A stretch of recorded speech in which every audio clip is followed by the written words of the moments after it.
Okay, we're live on air. Hello, everybody. Can everyone hear me out there? To the Duran live chat 30. How's everyone doing out there? If you can hear me, let me know in the chat. And let's see where everyone is joining us from. All right. We have got, let's see, Lithuania, 5 p.m. in Lithuania. All right. Good afternoon from Germany, from Turkey, 8 a.m. in Vegas, Infinity Cat, right on. Texas, from Jonathan. All right, good to have you from Texas. Ricky from Alabama. N.A. McIntosh from Seattle. All right, North Carolina, New Orleans, San Francisco. Kevin, Nigel, greetings from London. Sanja, hello from Vienna. Valley, hello. Alukt, hello, loud and clear. Hello from Sweden. North Carolina, Raleigh, Virginia, Seattle, Coffee Brewed. All right, yes, Alabama. All right, great. It's great to have everybody here from Perth, Australia, from India, Victoria, BC, Ireland. All right, hello, Steve. Hello, Cheryl from Toronto, Tamaki from Tokyo. All right, hello, everybody. This is live chat number 30. Thank you for joining us. We have a lot to discuss in this live chat, a lot of news, unfortunately. A lot of bad news this week that passed. This was one tough week in the news cycle, that's for sure. But we're going to try to dissect every bit of it and try to get to the bottom as to what's going on. And in order to help us do that, we have a man who understands a lot about dissecting the news and getting to the bottom of things. In Moscow, we have the host of RT's Crosstalk, the one, the only, Mr. Peter Lavelle. And as I mentioned your name, Peter, Valley sent us a $20 super chat as well. So, all right. Hello, Peter. How are you doing today? I have good news for everyone. I got the keys to my luxury apartment finally. Today was the day. Okay. And I meet with the interior designer tomorrow, and what Russians call remont, which means, modeling and fitting out an apartment. It's more than just that. It's a whole psychological experience, because everybody has their story. It's usually not good. So I'm on my odyssey to get my remonts done for my new apartment. Right, other than that, awesome, everything's great. Awesome news. Awesome news. Hello from Mexifornia. All right. That's a new country there. How you doing in Mexifornia? And thank you for your super chat, Sodin, as well. We really appreciate it. Hello, Heathcliff. How are you? And I also heard your dog in the background, Peter, as well. So they're all three of them are all three of them are yeah. Okay. That's great. I'm sure we'll see them popping up. Okay. Well, I'm sure we'll see them popping up during the chat here and there.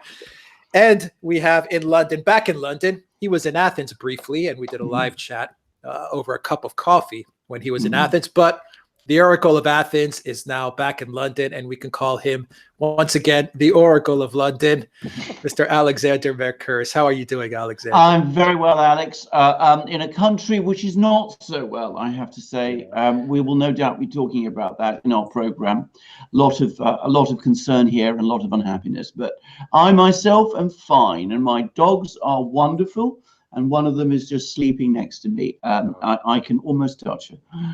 All right, great. Well, I'm sure we'll see. Which dog is that? This is Solveig. This is the girl. This is the girl. Right. So hopefully she'll be making an appearance as well. I hope so. All right. No, I'm never fully predictable with that. Okay. Hello, Araid from Jamaica. How are you? Hey, Richard from Scotland.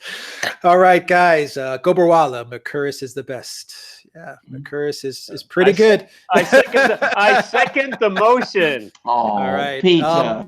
From Partisan, hi, Peter. Did you have a good St. Patrick's Day?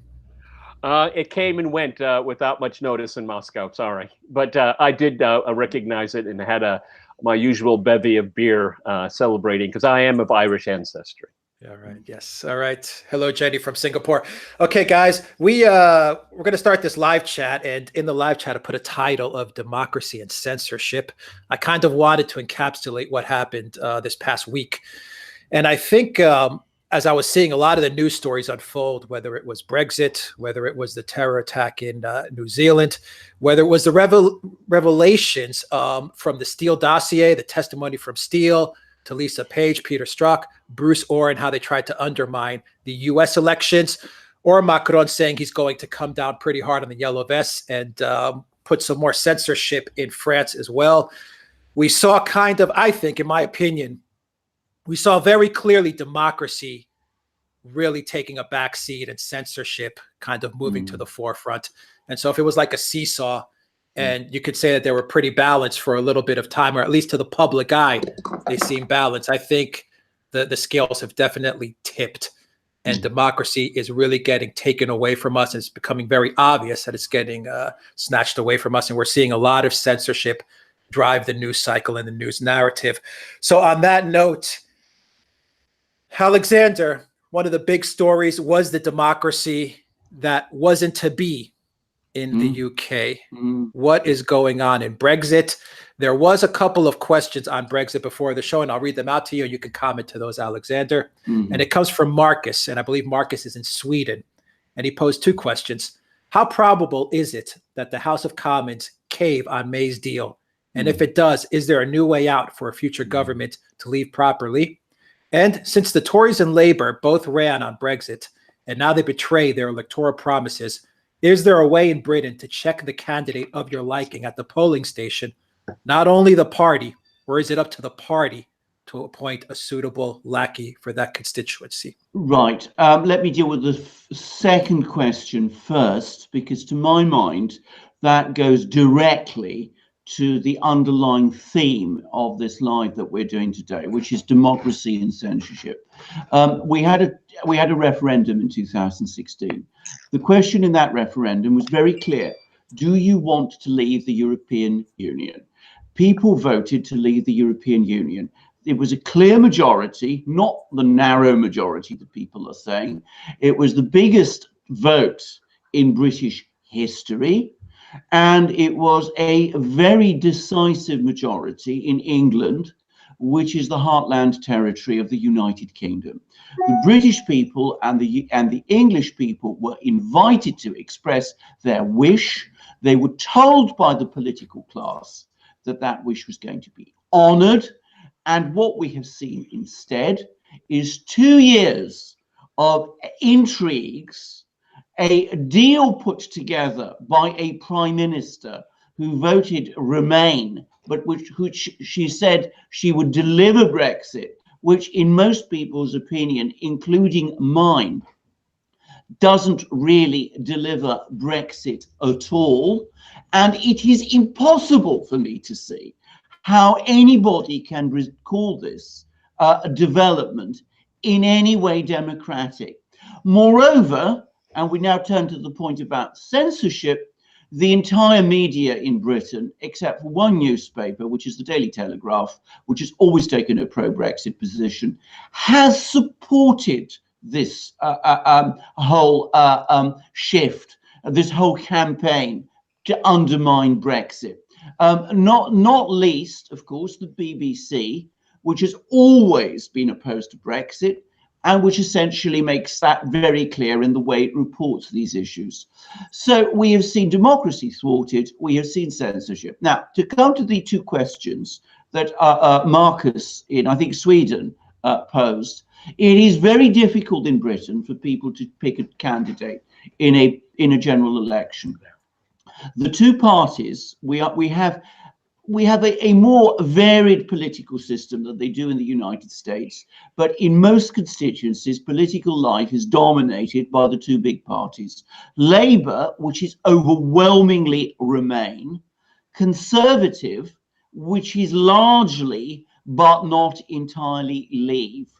Who picks the candidates in particular constituencies is decided less and less by the local parties, the local associations, and more by the headquarters of these two parties, which are made up of full-time party officials and which are based in London. The bureaucracies of both of these two parties tend to be strongly Remain. So if you want a candidate who is reliably Leave, you have to look outside the two main parties to find one. And here I have to speak about the disastrous political mistake which Nigel Farage made after the 2016 referendum, which was to resign the leadership of UKIP, lose control of UKIP, which as a consequence spiraled down in the opinion polls and is now no longer a significant force. And he now faces the Herculean task of trying to reconstruct a pro-Brexit party from the bottom up, having lost control of the party which he himself created. So it really depends now on how successful Nigel Farage is going to be in doing that, if that alternative that Marcus spoke about happens. So the answer is, we are no longer much of a democracy in Britain. I say that with great sorrow. I didn't believe after the 2016 vote that the British political class would act with the arrogance and the contempt for democracy that they did, but that is the reality.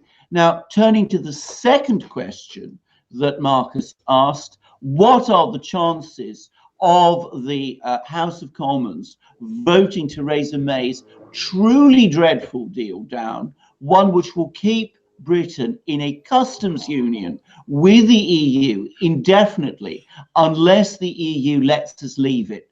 The answer is that at the moment, opinion in the House of Commons, including the opinion of the hardline Brexit minority, appears to be hardening against this deal. And the talk is that Theresa May, rather than put it to the vote on Thursday and face another heavy defeat, is going to postpone the vote for a week, get a further long extension from the European Union, and then turn up the following week and say to the House of Commons, it's either my deal, which doesn't really deliver Brexit, or no Brexit at all. So that's the terrible situation in which Britain finds itself. Yeah, but you know, the interesting thing is, if we're talking about democracy, but that's not what the British people were asked to vote on. They weren't asked to vote on the machinations and the political intrigue and hubris of one individual, Theresa May. This whole process has been about her. It's about her indeed. And her party, but it's never been about what it was supposed to be about. Okay, absolutely. I mean, 2 years you can't do this here, and also this extension, I think, is an absolute disaster because it creates complacency. It's running out the clock, and then, oh, you know what? We're going to reset the clock and we're going to run it out again. This is not what people voted for, and I think this is so damaging to the democratic process. This is the EU paradigm. Well, if the referendum doesn't pass the way we want, we'll just have another one and another one and another one. Exactly. This is eroding away the confidence people have. And if the EU gets into this game of kicking the can down the road, they've got other issues, okay? And it is going to show. See, this is going to be the law of unintended consequences. You know, Brussels is going to find out, oh, well, you know, the Poles, the Hungarians, the Italians, more and more so the French. I'm going to say, these people in Brussels, you can't trust them. They're only out for themselves. They're only protecting their interests here. And this is going to, and with these European parliamentary elections coming up, I mean, the UK is going to be in it. Well, Brussels, you're going to get a cold shower, okay? Because the populist parties all across Europe, they will say, look, this is what they do is anti-democratic, and they're going to come out in huge numbers. And this may be the first time that people actually will consider the European Parliament of any value. Okay, because they're going to start usurping power because the people in Brussels can't deliver. And what Theresa May calls a plan is just, I mean, it's staying in the EU by a different name. All you're doing is playing with semantics. Yes. Well, can I just respond to that, Peter? You're absolutely right in what you say. And of course, the thing to add, Mishkin, my dog, is getting very excited. But the important thing to say about all of this is that, of course, Britain is the oldest, most well-established parliamentary democracy in Europe. It has existed as a parliamentary state since at least the 17th century. No other state could say that. It's also, of course, formally a mighty power. It has a big economy. It's one of the top boys in the EU.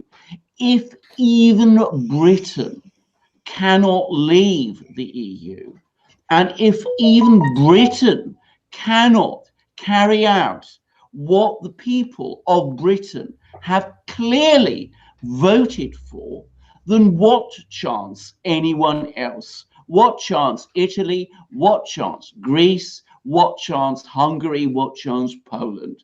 It becomes very difficult to see this thing ending in any orderly way, because ultimately it remains unsustainable. The European structure remains unsustainable, but if no one can escape it in a legal and democratic manner, then ultimately we're going to see the most horrible and almighty crash. I do not want to see that. I don't welcome it at all. But that is the terrible reality that we are looking at now. Because the game is rigged. And anytime you try to play by the rules, they move the goalpost on you. Okay? This is what they do all of the time. They move the goalpost. Yes. So what they said before doesn't matter, and they reset, and they reset it with their own parameters, where they make it impossible. Alexander Mercouris is absolutely right. People could say, "Why work within the system? Why?" Yes, yes. Is Angela Merkel, Peter, behind all of this? Is it what Angela Merkel wants? That's what's going to happen in relation to Brexit, and in relation to the vote that the other countries are going to have as far as a possible extension being granted? I think ultimately it does. And it's almost a lose-lose situation for her. That's where they've gotten themselves in. This is even lose-lose for the European Union. I mean, everybody turns into a loser. This is what this kind of political thinking does. I mean, people are going to look to Merkel for her advice, but her currency is not worth very much anymore. Nobody has high currency anymore in the European Union. Macron is, flatlining. Everybody's waiting for Merkel to, leave. There's a huge power vacuum. There's no de Gaulle's. There's no Adenauer's. I mean, don't get angry with me. There's no Margaret Thatcher. I mean, agree with her, disagree with her. She was a force of nature. All right, and people did listen to her, agreeing or disagreeing with her, but she knew what direction she wanted to go into. All these people now, they just waffle around. They're all creatures of the bureaucracy that created and promoted them. It's really quite pathetic. Europe has lost all impetus of any kind of organic thinking, flexible thinking, and all this kicking the can down the road. It's going to end bad, folks. Alexander from Scott Bennett, super chat on Brexit. What is the worst that can happen if the UK just walks away? What is it? Is it a fine from international law? Is it the fear of being ostracized by the world? What is it that is preventing our politicians from just going for it? If I could just jump in, real quick, I mean, we already know. It's called WTO rules. Okay. So I mean, it's not like you're jumping into the deep end where there's no bottom. Okay, I'm not saying that that's an easy path to tread. I'm not saying that at all. But I mean, everybody, these scaremongers, it's like the lights are going to go out and we're all going to go hungry and there's going to be no food. I mean, that is fear mongering. Will there be problems if you take that path? Of course there'll be. All right, but there will be the next day. The sun will rise the next day. I'm sorry. So Peter, how come the politicians, Peter, real quickly before I get to Alexander, how come the politicians, in your opinion, don't make a move? How come they don't do what the people voted them to do? I mean, on both. Well, look. I mean, what you have is that you have as Alexander Mercouris put it. I mean, you have enough in Labour and enough in the Conservative Party that say, why do you want it? It's not broken. Why fix it? And what they're trying to do is they're running out the clock. They're creating inertia, because that's what I called it in my crosstalk program, just Brexit inertia. All right, they just want to make it so difficult, so complicated, so scary that the whole thing just goes into stasis. and then, oh, never mind, let's move on, okay? That's why I mean, these politicians, too many of them don't want a solution. They don't want a solution. They want to wear people down and create an environment where there's no other way. That's what they're doing.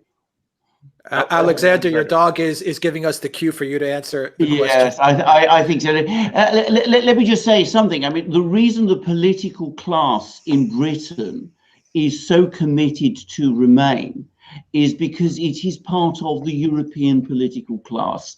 This is something that has evolved in Europe over the last 30 years, which is instead of the political classes in Britain and Germany and Italy and France and all these places being part of the political culture of their own countries, they have gradually become assimilated together, accepted a set of ideologies and internalized a set of rules, and are frankly terrified of losing them. The Davos crowd. Indeed so. Now, if Britain were to leave on the 29th of March, which doesn't look like it's going to happen now, or any time in the future without a deal, I wouldn't be in the least bit worried. I think we could have that, and it would be fine. We're a big economy. We've discussed this many times, Alex and I, on various programs. We have a big financial system. We have a history of trading with many countries. We are perfectly capable, not just of surviving a no-deal Brexit, but on thriving after it. And of course, it would bring our businesses and our companies and our people the confidence and certainty of knowing where we are. With this situation that we have now, this lack of confidence and lack of certainty is going to be perpetuated indefinitely. Now, I think Scott is also asking, he's referring to another issue, which is if Theresa May's deal, this benighted deal of hers, does pass, and a future government simply says to the EU, well, we don't care what the treaty says about the Irish backstop and the fact that we have to have your agreement to quit the customs union. We are just going to leave because that's what we want to do. What happens then? I don't think anybody actually knows the answer to that question. I think it depends a great deal on the future political balance, both in Britain and in Europe. Britain prides itself on sticking by international treaties and by, as an international trading country, one which depends heavily on trade, which is not like, say, the United States, which actually, relative to the size of its economy, doesn't trade very much and can therefore, up to a certain point, disregard international rules. It may be, I think, that the British would find that very difficult. Having said that, if this situation persists and the option of an orderly, legal Brexit is barred indefinitely, that possibility that I think Scott is raising of Britain simply declaring unilateral independence from the EU and pulling out and breaking the treaty that Theresa May has negotiated and which Parliament would presumably have ratified, and going it alone and trusting to the goodwill of other nations and other countries around the world which it wants to trade with. I think that possibility is a real one. And I think, coming back to what I said previously, it is part of the risk that the European Union is running, which is by preventing an orderly and legal Brexit, it runs the risk of seeing the whole structure in the end come tumbling down. Well, two things real quick here. First of all, why is the European Commission behaving this way towards the UK? What they're doing is reminding everyone else in the EU that if you want to get out, you're going to go through this, okay? And it's going to be nasty and mean and painful, okay? Don't be fooled by the Euro claptrap that comes out of Brussels here. Number two, and this is just maybe kind of a rhetorical question, maybe for Alexander Mercouris. But if Theresa May was dealing in good faith from the get-go, wouldn't she had planned for a no agreement, hard Brexit? Wouldn't she have been planning for that? Shouldn't she have had people say, look, I'm going to work on my deal here, but you guys in this division, this department, you give me this case. I want to know exactly what, but she didn't. No, but she didn't. But, no. And that shows her lack of good faith. It's not a rhetorical question. I mean, it's a good question because, of course, there is the big question about Theresa May's own lack of good faith. I mean, in fact, Theresa May has consistently staked out public positions which she has gone against. She has consistently retreated on commitments about Brexit that she has made, which has obviously undermined people's belief in her good faith. And her failure to actually prepare for a no-deal Brexit is another case in point.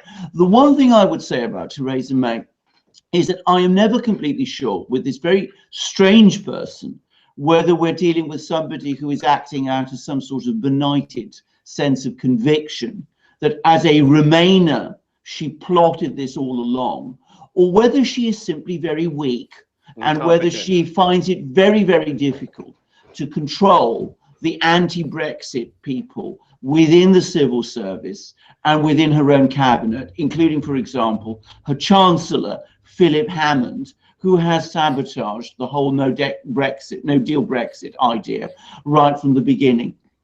It's very difficult to know with someone like this because Theresa May, though she's actually been around in politics for a very long time, has always managed to say very little, and so that as a result we actually don't know very much about her.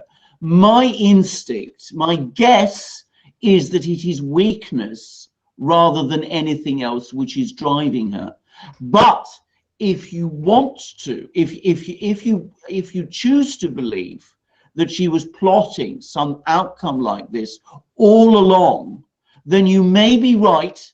I am not saying you are wrong, and there is quite a lot of evidence that points that way. Alexander, can you say that it was her weakness that was exploited by Merkel and by Juncker in order to drive towards this disaster? Yes, I think so. I mean, that's my own take on this. Incidentally, I mean, coming back to the question of Merkel. I mean, the same thing as Tsipras. We discussed this, you know, after our video, that they see these guys, they see these Tsipras and these Mays, they see what they're made of. They know how smart, how intelligent, how strong they are, and they know they're simply not. And then they exploit that to get the outcomes that they want. I think that is my view. That is what I think Theresa May is like. I mean, it may seem strange to compare her with Tsipras, but it reminds me very much of it. A prime minister in both cases who gains an enormous amount of popularity very briefly by appearing to take a strong anti-EU position, and then folds totally when faced with the EU combine, which simply steamrolls over them. That's what happened with Tsipras. That is what I think has happened with Theresa May. And incidentally, Alex, can I just say again, you're absolutely right to bring up the subject of Merkel, because the person that Theresa May chose to negotiate with, just as Tsipras chose to negotiate with that person, was Angela Merkel in both cases. Theresa May, like Tsipras, was coming along all the time and speaking to Merkel. And of course, the other person she spoke to was Jean-Claude Juncker, who is the EU Commission President, who does exactly what Merkel tells him. So I have no doubt at all that this withdrawal agreement, which we now have, this terrible withdrawal agreement, which keeps Britain locked into a customs union with the EU, which is going to benefit the German car industry and the EU, but no one in Britain. I've no doubt at all that this is largely drafted by Theresa Merkel and is shaped to suit German industrial interests. You just said Theresa Merkel. I mean, that's Theresa Merkel. No, but that's wasn't that a Freudian slip? That's a really interesting. That a Freudian slip? You just coined something here. You know, I've had George Galloway on last week on Crosstalk, and I gave the same scenario, or one of the scenarios that Alexander Mercouris just eloquently presented to us, meaning this was all her plan. And he just said, nah, she's not that smart. So I think we have consensus here. That's also my view. I can see why many people think otherwise. And I can also see why people outside Britain are more inclined to see otherwise. Seeing her up close, she's not very impressive. I mean, she really isn't. I mean, she comes across to me as frankly a very, very mediocre, weak technician, and not even a very good technician, frankly. So Peter, before we move on to Syria, which is another topic I want to talk about, that we should discuss about Trump and the Syria pullout, not to be. Can you answer very quickly? Some users are asking, what do you think are the chances that if Theresa May goes for an extension, if she gets that extension granted by Merkel and Juncker, and it goes for a vote to the EU member states, do you think that Italy, Hungary, Poland might vote that extension down? Do you think there's a chance for that, or are they going to pretty much vote party line? I think they would probably end up, it's going to be more of manufactured consensus, and it's not going to be a case where everyone is in agreement. They're going to say, well, the consensus of the 27 are. I think they're going to fudge it that way. All right, but you can only keep doing that for so long. Again, we might get a case, but again, we shouldn't underestimate these European Parliament elections coming up, because just the countries you just mentioned there, they're going to say, I think they're going to say, look, we're going to start acting like a real parliament, okay, a real one, all right, because it doesn't really. What if they had a majority, a slim one, but a majority that said, we want the EU to end sanctions against Russia? See, that would be a great test of because we're still talking about democracy here. And so you have the People's House of the European Union, and they say, this is ridiculous what the US has been forcing member countries to do. We're going to start standing up for democracy and for our constituents and start pushing back. See, this is Brussels' worst nightmare, okay? Democracy in action. This is what they're terrified of. And I think that, the UKIP and others, Farage would love to go, be a bull at China shopping. He just loves it, and he's good at it, okay? And so that's the specter that is haunting Brussels right now. So, this lack of indecision, this denying the democratic wishes of the British people as a result of the 2016 referendum, it opens up so many scenarios that Brussels cannot handle, okay? Sure, they were able to twist Theresa May's arm so completely that she ended up speaking their own words. But it shows how disconnected Theresa May is, not only from the people of the UK, but from the European quagmire. So if you had to place a bet, Peter, you would say Salvini or Ban. These guys in Poland wouldn't have much of a chance to I vote think down.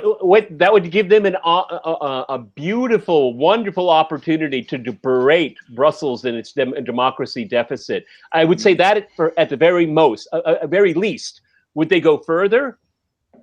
They would love to play that game, all right? I mean, the way Brussels has treated these countries like children, all right, getting in line. And we could talk about, this new, the commission is pushing this new digital media literacy. Oh my God, it's so Orwellian. We talked about it on Crosstalk over the weekend. Yeah, well, we'll get to that then for sure. Alexander, real quickly, if you had to place a bet, do you think Hungary, Poland, Italy, Salvini would do anything or not? I think there's an outside chance that might happen. I know that there's a lot of people in Germany, by the way, who would not want to see an extension for the reasons Peter said. They don't want to see Farage and co. sweeping the board in European elections. But I think Merkel will agree to an extension. And I think that the other countries, the Salvinis and the Orbans, will probably decide that it is in their own interests to go with an extension also. Because ultimately, what do they have to gain personally by refusing one? If they're going to get more, if they're going to maximize support for the anti-EU bloc in the European Parliament, that seems to work more in their interests, I would have thought, than against it. So my guess is that that Theresa May will get her extension, but it's not an absolutely done thing. Yeah, but I think I tend to agree with Alexander Mercouris. But well, I mean, what they're going to do is they're going to do this in public. I wash my hands of all of this. Okay, they don't want this to stick to them. So what they'll do is they'll have a wonderful rhetorical opening to state the obvious here. But it's your funeral. We're gonna be observers of your funeral. Okay, I think that's kind of like the track they will take at this point.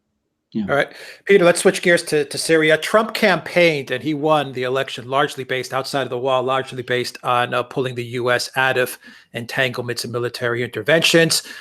The most high-profile intervention at the time and continues to be is Syria. Trump announced that he will pull U.S. troops out of Syria, but now it looks like that is not happening. What is your opinion on what Trump promised and what is really taking place? And on that note, Peter, there's 2 super chats from Penguins fan on Syria, and they relate to Russia and Syria. Russia and Syria should take Idlib now because the U.S. is refunding white helmets, and Russia should declare the white helmets as a terrorist group. What are they waiting for? Well, first of all, Russia and the Syrian Arab army are taking Idlib back. Okay, slowly but surely, and coordinating with the most unreliable of them all, Erdogan's Turkey. But Erdogan knows the writing's on the wall. Okay, and he'd better be working with the Russians and the Syrians if he wants to see a modicum, a good outcome for him. Because we've said repeatedly on these podcasts here, we're in, we're out, we're in, we're out. Okay. I think really, as the re-election of Trump comes forward, he's listening to Lindsey Graham and he's listening to Marco Rubio and people like that, because he's looking at Republican senators because he needs the party, and Rubio, Lindsey Graham, these people like that have influence, and Trump is going to say, okay, it's so important to you, okay? And plus, these guys are also helping Trump with Venezuela. So, I mean, it's the Pentagon, it's the State Department, it's John Bolton. I mean, everybody is giving him 10 reasons to Sunday why he shouldn't do it. And I think Trump is probably just exhausted by it. And of course, all of these nefarious characters that I just mentioned, there's always the joker in the deck that they will always play when it comes to Syria. You'll be emboldening Iran, not necessarily Russia, okay? Iran. It's always about Iran. And I think that's why. And of course, the Israelis want to keep as many foreign players inside of Syria as possible to keep the quagmire stirring, okay? So this is Trump is just caved. It's embarrassing. It's shameful, because what he could have done is he could have set a precedent. Now we have the brass in the Pentagon saying, well, a troop withdrawal between 1 and 5 years. Well, aren't they just obviously saying when Trump is gone, we'll reassess everything when he's gone? Okay, so I think that's the whole thing.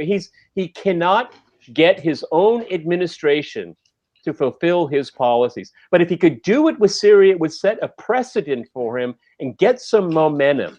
And he's faltered. He's faltered on that. Is that a big 2020 campaign point, though, Syria now, do you think? Or is Trump kind of saying, it's not that big an issue, so who cares? I'll give it to them. Yeah, but like I said in the beginning of my answer, he's looking at what the Republican senators are saying. I mean, and plus with these, 82 individuals and new investigations and finances and his kids and all that, he's going to want some lifting weight in the Senate to help him out.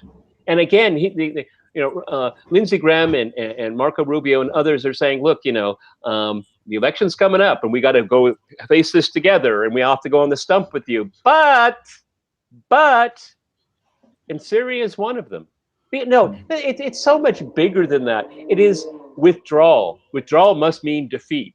And you have these unilateralists in power, Bolton and people like that. That's a short circuit in his brain, because if we don't win, someone else's win. Oh, but John Bolton, maybe everyone could win under some scenario. No, that part of his circuitry has been removed. That algorithm isn't there. Okay, so it's really this really weird hubris that is in play as well. And Trump is just basically saying it's not worth expending political capital on it. And it's obvious from his tweets. I mean, like Donald Trump or not, he's the most transparent president in history. You know what he's thinking. Good point. Alexander, do you have any comments on Yes, Trump and the Syria pullout? Yeah, can I just quickly touch on Idlib? I mean, all the indications are that there, in fact, we are now seeing an escalation of military action in Idlib. There's been a more intensified Russian bombing of jihadi positions in Idlib. And very recently, there was a report on the Al-Masdar news agency, which has been confirmed, that Russian ground attack aircraft have now been redeployed to Khmeimim Air Base, apparently in order to support the advance of the Syrian military into Idlib. So I think we are moving towards the end game in Idlib. Probably it will take time, and probably it will be done methodically and incrementally, as these things tend to be. But I think that we are now starting to see a slow movement of Syrian and Russian military forces into Idlib, which reinforces my view, which I've expressed before, that by the summer or the end of the summer at the latest, this pocket will have been finally and conclusively cleared. Now, on Trump, I have to say this. I personally am extremely depressed and demoralized by this. And it reinforces a view which I'm starting to get, which is that Donald Trump, 2 years after his inauguration, is still far from in control of the US government, and that he is ultimately a weak president, because he made a very clear and very straightforward announcement last year that all US forces would be withdrawn from Syria. What we now have is a situation where that withdrawal has been diluted, and now there's talk that up to 1,000 US troops will remain in Syria, apparently indefinitely, and it's quite clear that this project for a withdrawal, which is a correct project, that law is that the presence of those troops is illegal, it is unconstitutional, it has not been agreed by the Syrian government, it is creating problems between the United States and its main regional ally, which is Turkey, which is becoming increasingly alienated.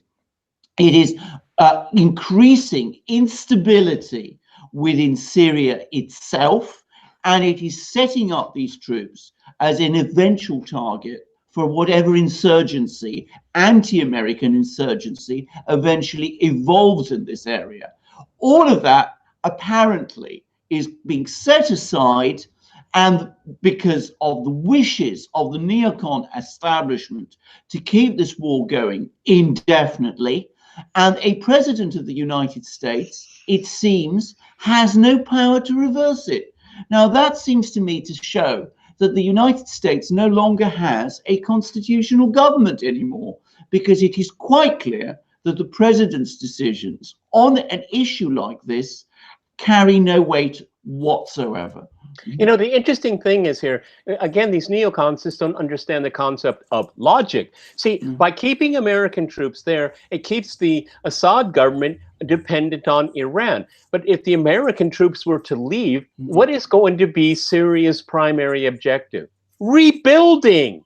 You know, they don't want any more foreign troops on their soil. They want to get down to rebuilding, having their people come back home. We know this for a fact that they do want to come back, the refugees. But see, logic would dictate that is that you get these foreign fighters out. Russia has made it very, very clear that it doesn't want to have a land military presence there. They want and this was during the Soviet Union, they have a port on the Mediterranean. The Syrian government has honored that. That's what the Russians want them to honor that. But to have they're not going to do the same thing the Americans do and have a long, open-ended military commitment with no real objective, and that it's so terribly costly. Remember, what destroyed ISIS 6 weeks and 20 planes.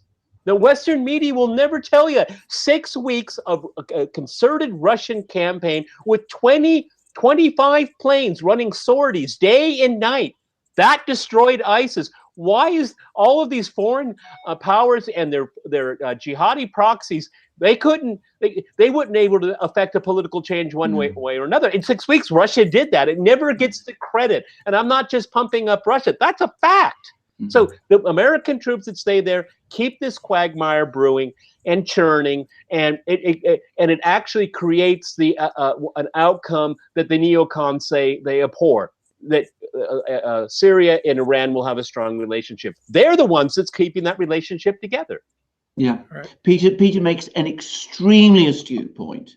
I mean, the one thing a Syrian government of a reunited and peaceful Syria would want to do is to reassert Syrian independence, right, and Syrian freedom of action. And of course, Israel doesn't want that either. Exactly. But that would mean a weakening. That would logically mean, maybe not a weakening, but a distancing in this very close relationship that under pressure of war, Syria has been obliged to forge with Iran. So it is keeping these troops there so far from serving US interests. However you construe them, it is working against it. But as I said, the neocons never saw a war they didn't want to fight, and they never saw a war which they ever wanted to end. All right, Peter, before we move on to Ukraine and the Ukraine democracy that's going to be taking place in a couple of weeks, Alexander, you said that it's the first time I've heard you say that you think Trump is not as strong as you once thought he was as president. And you also mentioned the neocons, and for lack of a better word, the fact that they are so corrupt for the military-industrial complex. Penguin Fan would like your thoughts on General Petraeus and Senator Whitehouse writing an op-ed that the U.S. should investigate world corruption. What do you make of that coming out of General Petraeus and Senator Whitehouse? I mean, if ever there was... Would you consider Petraeus a neocon? Yes, absolutely. No question about it. I mean, he is a neocon general to his fingertips. I mean, he was, as I remember during the Iraq War, he was a great neocon hero at that time, and he has consistently been aligned with them, both as a military, as a general, and in the CIA, and when he was involved in intelligence and in politics. There's no question about it. He is definitely a neocon. He is also somebody who has a very sleazy reputation. That's putting it at its most generous. And frankly, for the United States to talk about corruption, I mean, if ever there was a case of the pot calling the kettle black, this is one. It is the United States that spreads corruption. If you want the proof of that, as I said, ask anybody in Russia what happened to their country in the 1990s when all the Harvard boys came to the United States, to Russia from the United States, and enriched themselves there and spread corruption everywhere. The point is that the United States uses, or rather, let's be clear, not the United States, the neocons use this issue of corruption to smear people they don't like. So they use it against people like Vladimir Putin in Russia. They use it against Assad. Maduro. Indeed, Maduro. Whoever the United States is pitted against, always and invariably, you're going to hear stories about how corrupt they are. And one should never take this seriously. And it is the weaponizing of this very serious and very important issue. Because let's be frank, corruption is a problem. It is a problem that needs to be addressed in many countries, in Russia, in Venezuela, and the rest. But it should not be used in this way. It's a political tool. For God's sake! Exactly. I mean, look what they're doing. They want to take Venezuela's export capacities away from it, denying the government revenue, and they want to give it to someone that has usurped the law. I mean, you want to talk about corruption? I mean, that is, it's who's more corrupt in that scenario? Yes. Now, as I said, just to come back to your point, Alex, about, yes, this is the first time I said that Trump was weak, has shown weakness. It's not absolutely right. I actually said one of the first that I remember recently. There have been two occasions, actually. This one, and when he sat Michael Flynn right at the start of the presidency. And on both occasions when he has done that, it has not worked out well for him in the end. And I think on both occasions he's done this pretty much for the reasons that Peter says. He needs, or he thinks he needs, the support of Republicans in Congress, to be precise, Republicans in the Senate.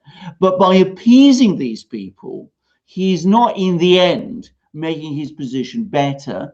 What he is doing is he's making his position worse. Now, the Michael Flynn affair did him far more damage than this Syrian pullout business is going to do. I mean, Syrian pullout doesn't have the kind of traction in domestic politics in the United States. At least that's my impression. That the Russiagate we would not be talking about Syria at all anymore if those troops had left a month ago. Okay, he would take a hit. Yeah. The media goes nuts. Everyone's hair's on fire, but then it would be over. I know. And then and Trump could go in front of his electorate and say, "I kept my promise." And before my re-election, I'm going to have our troops out of Iraq. That would be a strong president. Well, there you go. And that's what I feel. I mean, and I feel that he's made a mistake by going along with the Rubios and the Boltons and all those people. And maybe he will pay a political price.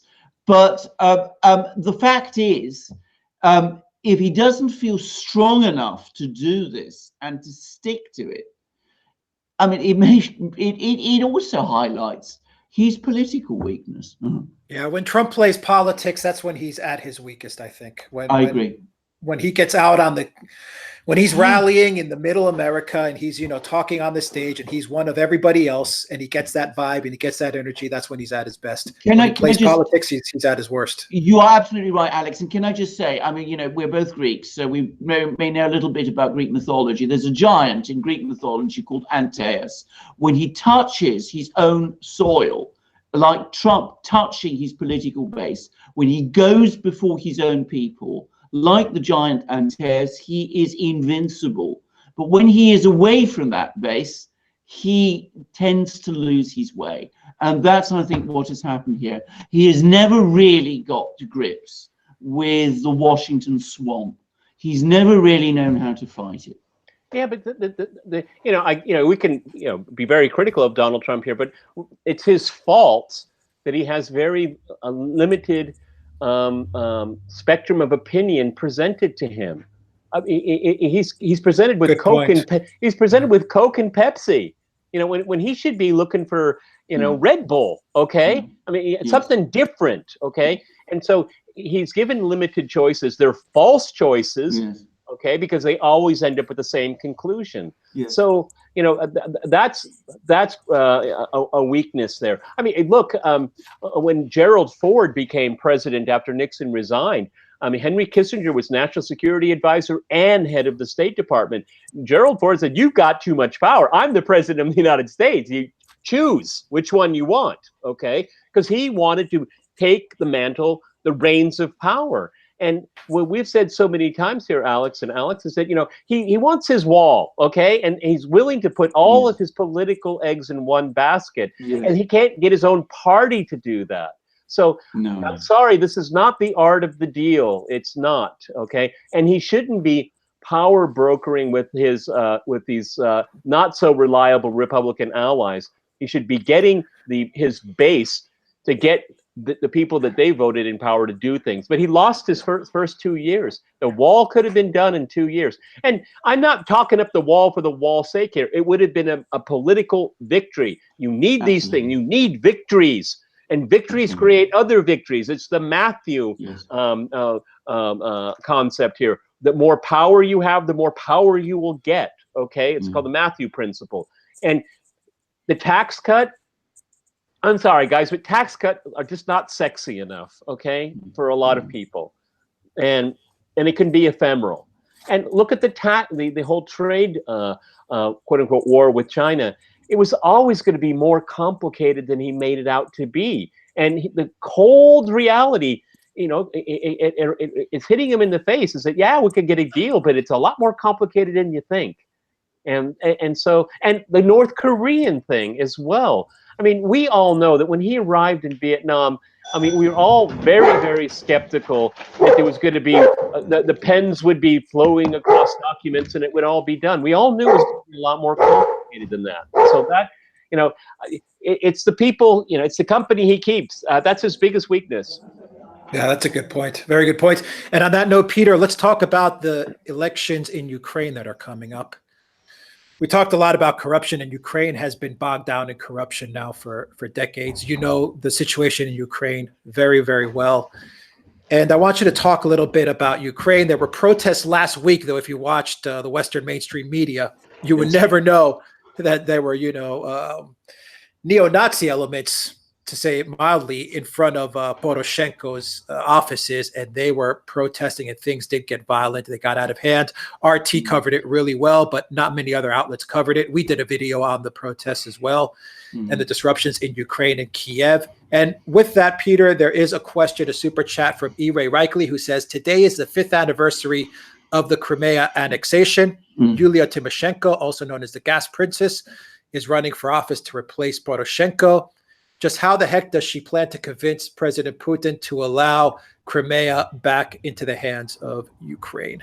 Well, that's never going to happen. And I'd like to make a correction here. Russia did not annex Crimea. Please go to any dictionary, English language dictionary you want, and Crimea is gaining territory through the use of force.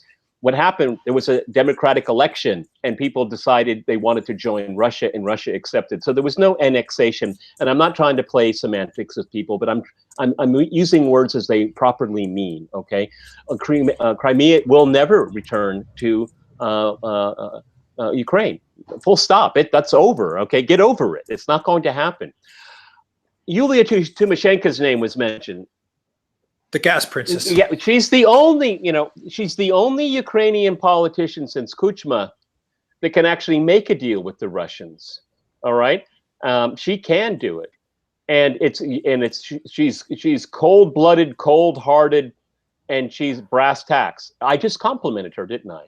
Okay, but she's the only one that can actually do something. All right, I'm not a big fan of Yulia Tymoshenko, but she actually has dealt with the Russians.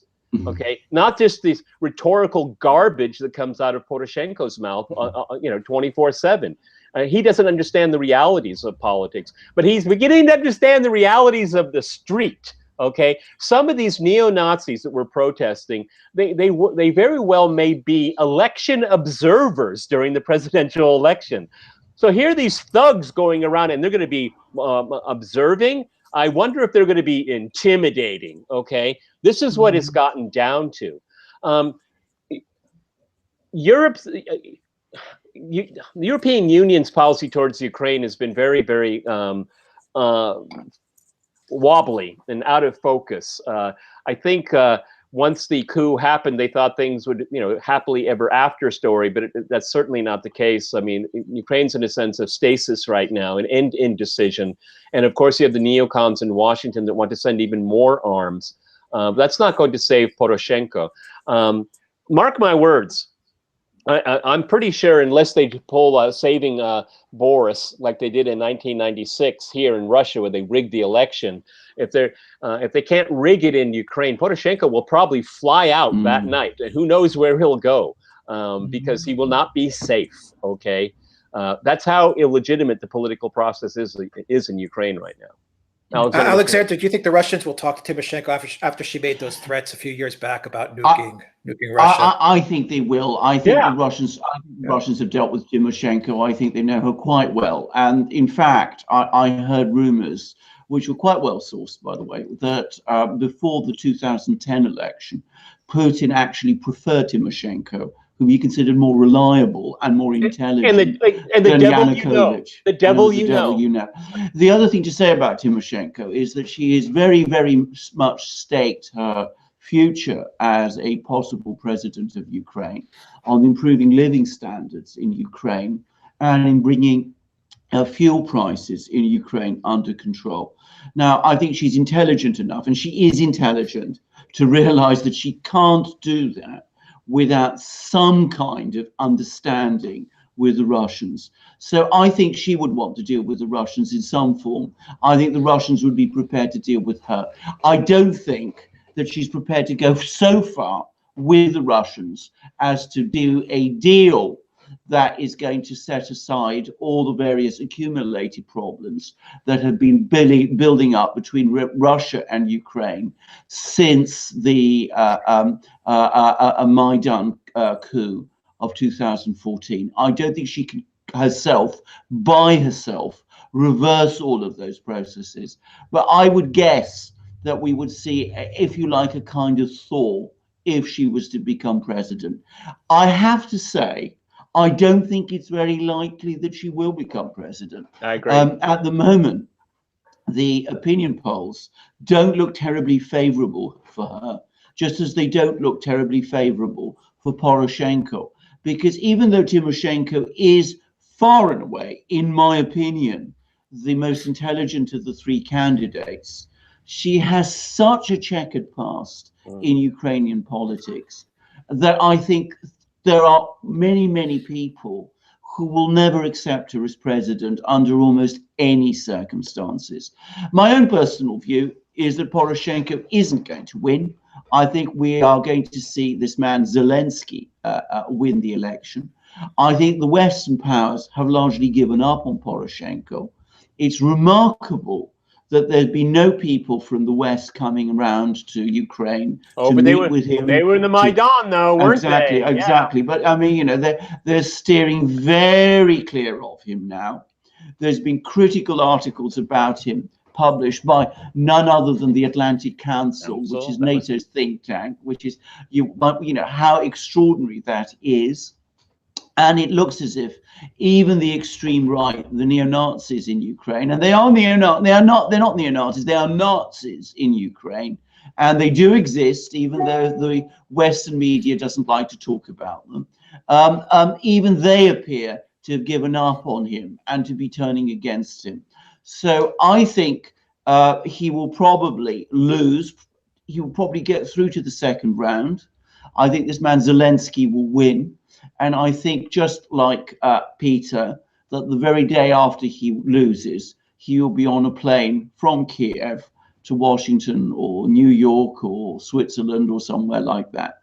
And I don't think he will stay around in Ukraine for very long. And I think that is the reality of it. The only way Poroshenko can win is if there is enough people implicated in what he has done on the ground in the Ukraine to rig the election for him, to rig the election successfully for him. And I just don't think there are enough people to do that. And I think too many people in Ukraine now sense that he's going to lose and that he's going to go, and that it isn't in their interests to stick by him. Having said that, we will see. Ukraine is nothing if not unpredictable, or at least Ukrainian politics are. The interesting thing, too, is that one problem that is not going to be resolved are these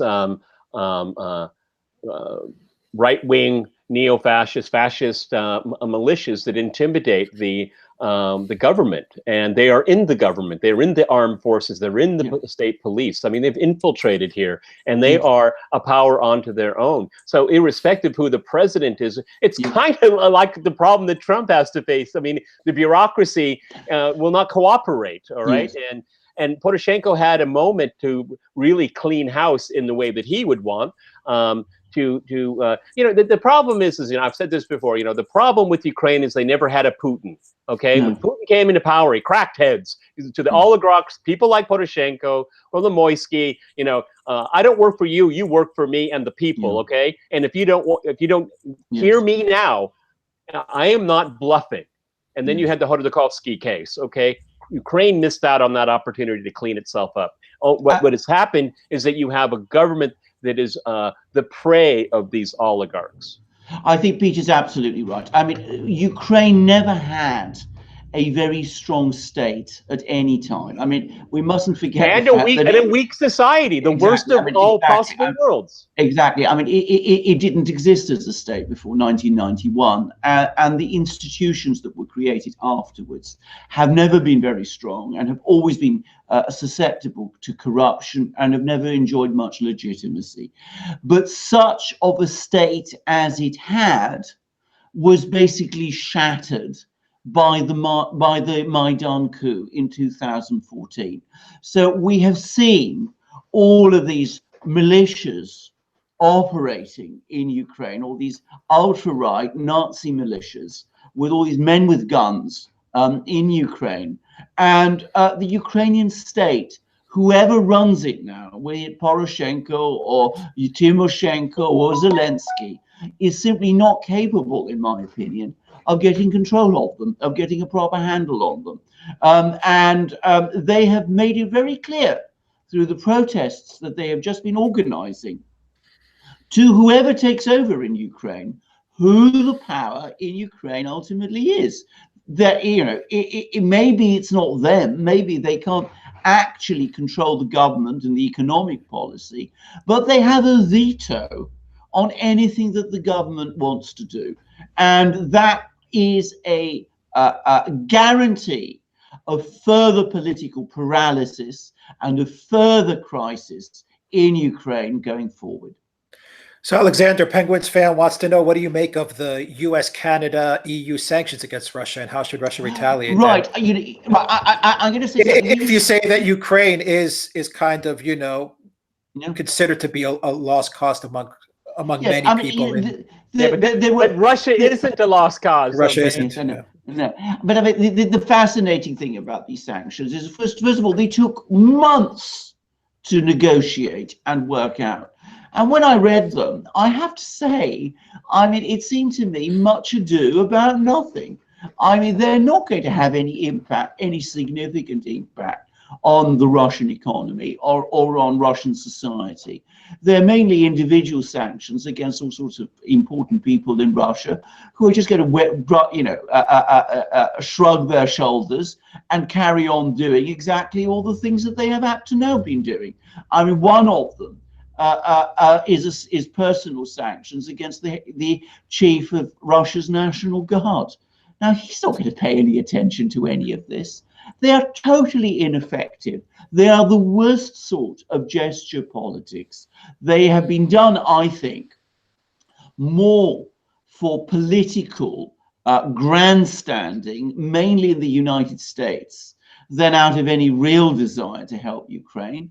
And the other place, obviously, where they're important as acts of political grandstanding is in Canada, where the Canadian government now seems to be very much in hock to a Ukrainian nationalist opinion within Canada itself.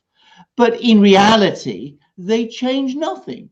And it is extremely foolish to do this sort of thing, to engage in these sort of gesture politics with a power like Russia, which is in a position to shrug its shoulders and which will see these sanctions not as a sign of Western resolve and of Western strength, but rather for what it actually is, as a sign of Western weakness and even impotence. And that is the reality of it. The interesting thing is too is that when you look at the Germany and Russia coming together with Nord Stream 1 and 2, when it's mentioned in the mainstream media, they never mention why they built those pipelines. It was to avoid going through Ukraine. Now, if, for example, Yulia Tymoshenko is elected, in the unlikelihood that she's elected, logic would dictate that, being the gas princess, she knows that sector very well.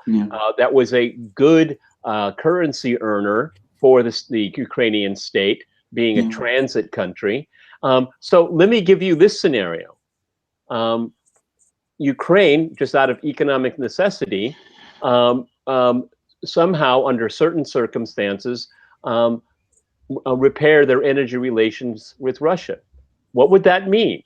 that means more Russian natural gas will go into Europe. So you'll have Ukraine again online. Then you'll have Nord Stream 1 and 2, Turk Stream, and this whole campaign to punish Russia and make sure it couldn't become maintain itself as a global energy power completely has backfired. Absolutely and categorically. It's gone. It's gone against everything the United States has tried to do over the last 5 years when it comes to securing Europe's energy independence. It's laughable. Yes. Yes. I'll just finish quickly on the subject of sanctions, which is, of course, it's always interesting to see how the market responds when sanctions like this are imposed. The ruble rose, the stock market rose, and a few days ago, Russia sold a ruble bond, which was massively oversubscribed. So the market was completely unimpressed by all of this. And so should we be. All right. We're a little over an hour now, guys. Go to the Duran shop, buy a t-shirt. That helps us out. And you could also donate to us on PayPal and Patreon as well. The other biggest story, perhaps the biggest story of this week, was the terror attack, the shooting in New Zealand. Before the shooting, Peter, you sent me a WhatsApp message and you said Zero Hedge is being banned, or at least I'm posting it on Facebook and the link isn't coming up. And, you know, we went into it and sure enough, Zero Hedge for a certain amount of time, I believe a day or so, it was banned on Facebook. We don't really know why it was banned. Macron has also mentioned that after the yellow vest, after this Saturday, he's going to come down hard on the yellow vest. And he's also going to implement some more censorship across France in the social media spectrum. And I bring up New Zealand because I don't want to focus so much on what happened there as to the reaction afterwards, which was right away, a lot of the mainstream media right away went after conservatives. They went after, once again, I'll say, quote, the alt-right, and a lot of what's being posted on the internet, Facebook, Google, YouTube, Twitter. They scrubbed the video very, very quickly. And from what I understand, it's very difficult to find the video of the shooting as well. I believe New Zealand government has even said that you will face 10 years prison time. Yeah, some guy's being held on it right now. Yeah, if you share that video. So, I mean, you see a lot of censorship now really picking up speed. Brody sent a super chat which says, RT and Western media platforms have been promoting and giving platforms to alt-right, far-right, and anti-immigrant politicians for years, which has contributed to this terrorist attack in New Zealand. What do you think about that statement? And what do you think about putting the blame on? That's ridiculous on its face, okay? You know what? There is a raging debate going on about immigration in the West, okay? There are many sides. And this problem, because it is a problem, it isn't going to go away if you only hear one side. So I would say, instead of RT propping anyone, RT allows far more voices than you'll ever hear on the BBC. Far, far more. Okay? And that's why people watch it, and that's why it's the most popular channel on YouTube. So I reject that on its face, okay? You may hear things on RT that offend you, but sorry, you have no right not to be offended if you're interested in politics. If you're interested in politics, be prepared to be offended. As a conservative, I am offended every single day, 24/7 from the liberal media. They insult me, offend me all the time, and it only makes me stronger and more clear in thought to fight back, okay? So what the question is nonsense on its face. Now, let's go through some of the things that you had to say. The Zero Hedge, well, wasn't that a flop, okay? Zero Hedge is one of the dinosaurs on the internet, and so people go directly there. I go there directly every single day. I don't have to use Facebook. As a matter of fact, very little of Zero Hedge's traffic goes through Facebook. It's like Breitbart, Zero Hedge. These people, Dredge Report, they're already a standalone. They don't need Facebook. Everyone that came after it does, and they're finding ways to get off that platform. Okay, the scrubbing of that video, I'm pretty sure I saw it this morning before, and I told Alexander Christoforou, I said, hey, I just watched it, and then when I wanted to send the link, it had already been taken down in the matter of a couple of minutes after me finishing watching it and communicating. I have to wonder then, what do we do with these situations here? So using the current logic or illogic of censorship, so we shouldn't see the video of 9/11. We shouldn't see pictures coming from Benghazi. We shouldn't be allowed to see those. Why shouldn't we be able to see those? Why should we let these people determine what we can see and what we can think? All right. I already think most people are already, people that are interested in politics are already motivated by it. I don't think it was going to move the needle one way or another for anyone watching that here. And also saying, I'm an adult. I don't need someone to tell me what's good for me. I will decide what is good for me, what I want to consume, and how I will react to it. So I think that this is a very bad move, and it sets a very dangerous precedent where, again, you have these tech companies that will determine what is news and how it can be conveyed and how it can be discussed. I find it very, very disturbing. And what the person that asked that question is that, so you want to give up your freedom to consume information on these platforms. I do not surrender that right, okay? There are more than, in an argument that can be up, who knows, an infinite number of points of view. And we need that to be able to understand the reality around us. I'm not going to let CNN and Facebook tell me what's news and what's not, because I don't trust them, and I don't trust them for good reason. Alexander, a super chat from Brody along the same line. Do you believe that certain individuals within the media, governments, and online should face charges for inciting violence as a measure to hold them accountable for their actions? Well, I mean, you could say the person that shot the baseball field, that was a Bernie supporter. Yeah, that was a Bernie supporter. They didn't come down that hard on him. Well, indeed. Well, can I just say, who is inciting violence? I mean, I read Max Boot and, Robert Kagan and Irving Kristol, who are constantly agitating for wars against various countries, which don't kill a few individuals. They kill tens of thousands. They result in massive devastation of whole countries. And they are wars of aggression, which has been described by Robert Jackson, who was the US prosecutor at the Nuremberg trials, as the supreme international crime. Is it being suggested that these people, Irving Kristol and Max Boot and all of those people, they should be prosecuted for incitement? I don't think so. Now, I'm going to say straight away this. I think we always have to start when talking about these things with the principle that there is freedom of speech and freedom of expression in democracies. That means sometimes allowing people to say things which people find offensive. There is case law about this. This isn't widely known, but the European Court of Human Rights has actually said in its case law that that freedom of speech has to include the right to say things which are offensive. And I think that always has to be the underlying starting principle.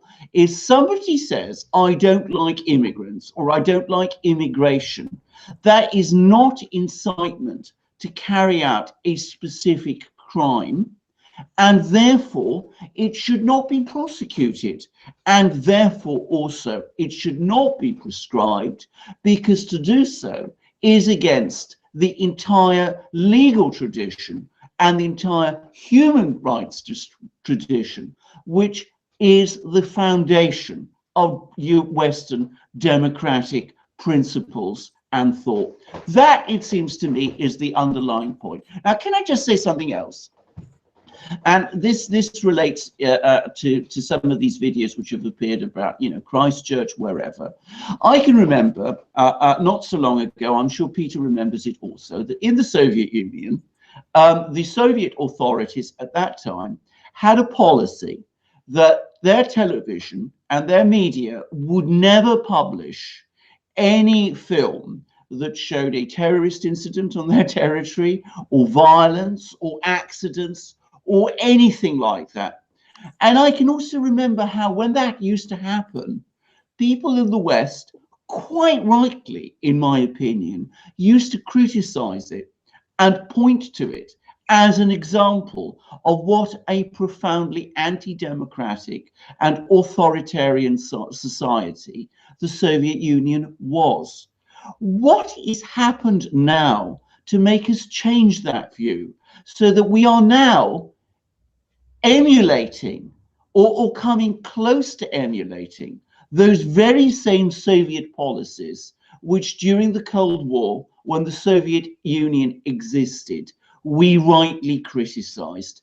I think that since 2016, since the 2016 election, when we have seen all these censorship campaigns, because that is what they are, spread right across the West, with all sorts of people, Senator Warner in the United States, all sorts of people in Britain, Macron in France, looking for excuses to ban and silence people and to police the internet, and using internet companies to do it for them. I think that is the most sinister development that has happened in the West in my lifetime. And a Russiagate, the whole ridiculous hoax that was, if it is going to do lasting damage, it is in the way in which it has given force to this thing. You know, also here is that what we see here, to kind of echo some of the points that Alexander Mercouris just made, is that don't you all see that these elites are creating a monopolitical culture, a uniformed monopolitical culture?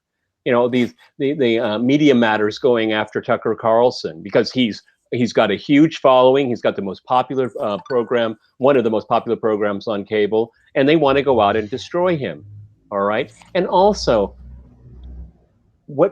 one of the things terrible people do in committing acts of unbelievable violence is not knowing what you don't know. And if we have this monoculture that is all encompassing, and you never hear anything like that, people will say, I'm going to create a political fact. Okay, we know that these terrible things are happening, but why don't we have a conversation about why it's happening? It's complicated, and it'll hit a lot of nerves for a lot of people, because a lot of people are ideologically possessed and they can't contemplate thinking about problems in a variety of ways. Their solution is shut up, don't talk about it. But that doesn't solve any problem at all. And this is what they want to do. We have to understand why these things happen, and it's really painful. But you might learn something, because you know what? The way the Western world is being run now, I don't see it solving problems for us. I see it making things worse, okay? And if we truncate speech, it will get even worse. So be careful what you wish for. You just don't want to hear bad news. You don't want to hear bad words. You don't want to hear bad thoughts. Well, grow up, because the world's complicated, and it's getting more complicated, and seemingly these problems are insolvable. Well, they won't be solved if you're not allowed to talk about it. Yeah, Alexander, I mean, there's no doubt that what happened was horrible. And of course, because I'm reading some of the chat, of course we denounce what happened. We just don't, the point of it all was to create division, and was to create, to lead towards more violence, to lead towards more censorship, and to divide. I mean, I think that goes without question. Absolutely. And one of the super chats from Brody is that, do you believe, I'm not going to say the name because, you know, there's no need to say the name of this lunatic. It's pointless. But do you believe he was a paid and trained mercenary used by intelligence agencies and governments? This is who knows? The guy was obviously just a sick individual. I mean, that goes without question. I think he's an extremely violent and dangerous man. Okay, I don't know anything else about him. You guys. I think he's somebody who's done an appalling thing, and a grotesque crime. I know of no evidence at the moment to support that claim.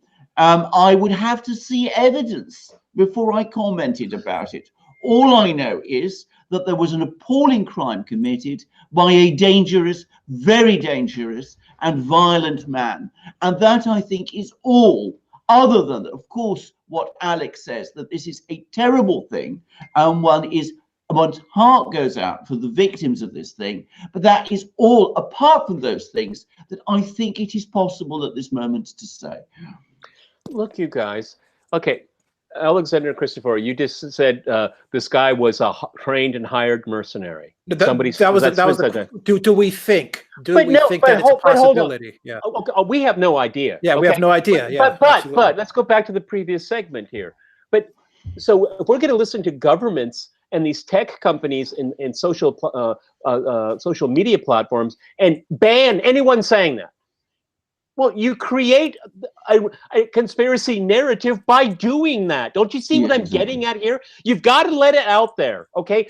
Unfortunately, okay? Because then you start using your facilities in your brain and saying, well, why would you say that? Well, let's look at it here and have a rational argument based on facts that we know and are learning, okay? But if we have, forces that be saying, you can't say that, then you're making the problem even worse.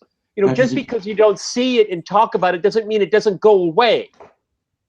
All right, that's really important to do that. Everything is at stake here right now. Look, I listened to a few podcasts before we did our own here, and I heard a wide variety of these theories here.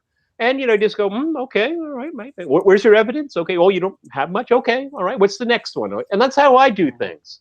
Just be critical and just say, it doesn't wash with me, okay? But if you want to control the media space and shut out other voices, you're going to get conspiracy theories. So, Peter, on that note, Scott Bennett wants to know, people around the world are actually being arrested, literally, randomly, for speaking their minds on social media. Is this allowable in democratic, free-thinking countries? Well, it certainly shouldn't be at all. I mean, the thing is that these social media companies, they're publishers, okay? And they should be held account under the laws that govern publishers, okay? That's our first step to do this. They can't have it both ways by saying, we just host content, we're not a publisher. Well, they are, okay? And because Google and Facebook, they stuff people's pockets with money, they don't want to say anything. What's really, what's worse? What the worst thing here is that they don't want to regulate them. They want them to do their bidding. Okay, that's what they want, and that's why you see so very little regulation in the United States, because the political left, they don't want to shut these people down. They just want them to mimic their line. They want to be joined together. They want them to be a political tool for them. All right. But it's very dangerous because, these tech companies, did anybody elect them to office? This is where we get down to. We're just offshoring all of our democratic rights and our freedom of speech to a group of people that are largely faceless to us. Alexander from Chelsea said that Macron says he will come down hard on the yellow vest. What will this entail? And how will the yellow vest counter it? Once again, you see censorship, this time at the hands of Macron. This time, I think it's obvious that he's using the yellow vest as an excuse to put more censorship on the table in France. We did a video on this as well. Absolutely. And there's no doubt that he used the violence in order to escalate the violence and to get a violent reaction from people that were taking part in the protests. Yes. A small group of probably extreme, whether it's left or right, extreme forces that did loot shops and did, break things and injure people. And I think that's the reaction Macron wanted. So now he can push this censorship agenda. What do you make of that? I think that's exactly what's going to happen. I think Macron has always been inclined towards this. He's always had, he compares himself with Napoleon. What do you expect? To Jupiter, I think. So, of course, he's always had strongly authoritarian instincts, and he's going to use every device and every excuse he can to clamp down on dissident voices. And the violence we saw in Paris this weekend is going to give him further excuse to do that. I would say that in France, he's come under quite a lot of criticism for it. And very interestingly, the response to that violence in Paris over the weekend has actually led to a certain spike in criticism of Macron, including from the mayor of Paris, who is a socialist, by the way, but who has said that, you know, Macron is failing to handle this matter in a proper way. But of course, Macron's going to use this in an authoritarian way. And can I come back to some of the points which Peter was making? If you don't trust people with bad news, if you don't give them the opportunity of hearing crazy theories and then refuting those theories in a rational way, how can you trust people to vote in democratic elections? Clearly, you don't. You don't. So ultimately, what you are doing, the approach you are taking, shows that you are not a Democrat. And the other questioner who asked, isn't it bad that people who put things on social media are being arrested in free and democratic countries? I have to be careful because I don't know what these people did post on social media, and maybe some of those things were criminal offenses, you know, if they were incitements to violence against a group of individuals or against a particular person. But as a general principle, arresting people simply for posting things on social media should not happen in free and democratic societies. And if it is happening, then those countries cannot be called free and democratic anymore. And that is where Macron is taking France. I mean, but we have, what are the rules? What are those principles? I mean, we can look in the United States. The most horrific thing can be said about Donald Trump. And I understand a lot of people hate him. Okay, I get that. I get that. Okay, Peter, actually, I'm glad you said that, and I hold that thought, because one of the super chat questions is, what do you think of Ann Coulter's feud with Donald Trump? It's fair. It's perfectly fair. Okay, they're duking it out. All right, fine. I mean, it's interesting and even kind of entertaining. Okay, but I mean, I've noticed that it's all from more or less the one side, where one side is demonized and penalized. Okay, what's his name? Peter Van Buren you can see frequently on the American Conservative, a very, very smart guy, and for the most minor offense, or claimed to be minor offense, he's barred for life on Twitter. I mean, and what about the Hollywood, you know, nobodies, has-beens that say they want to serve Trump's head on a silver platter, or you know,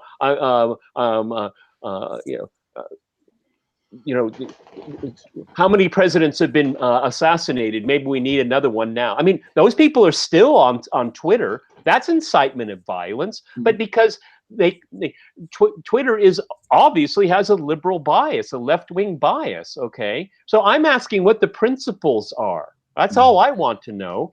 And if we start doing that, and then people will pay by the rules. But some people know that they can get away with almost anything, but others have to be very careful what they have to say. Great point. It's a huge double standard. All right.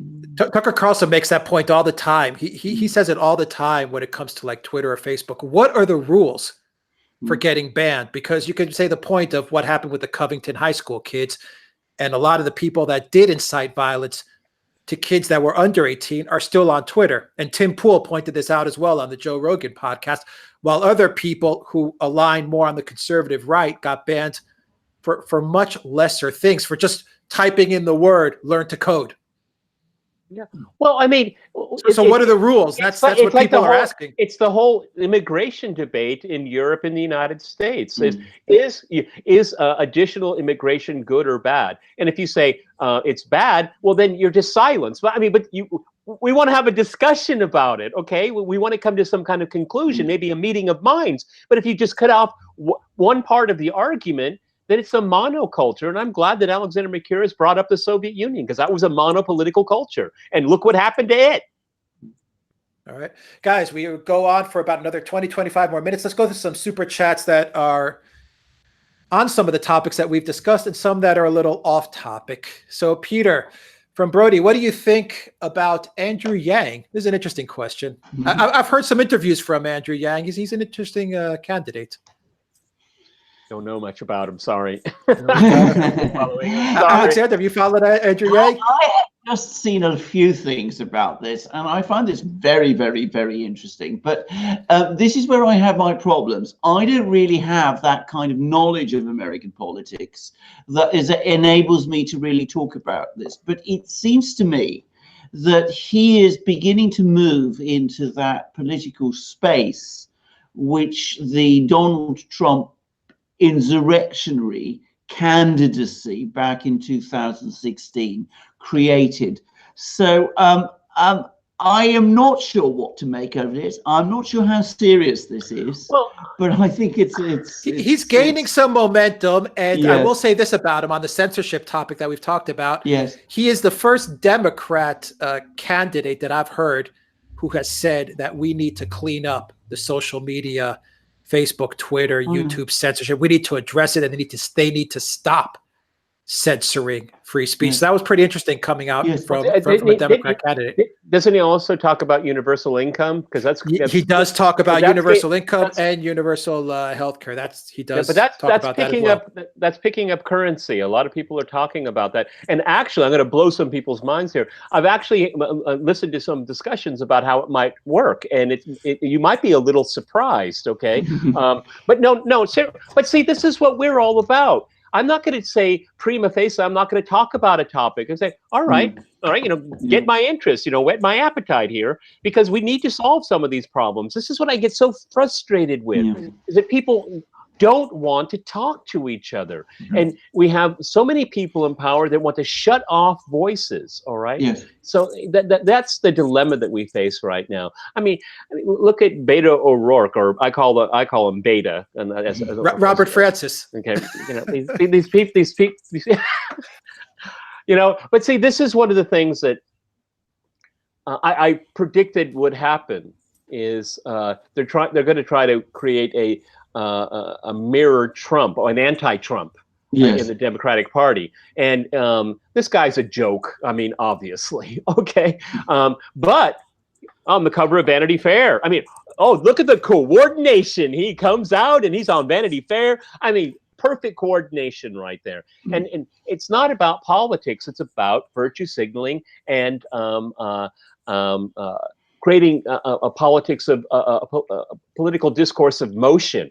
Okay, and that's not going to solve our problems. Okay, and Trump, if that's his opponent, will smash him like a bug.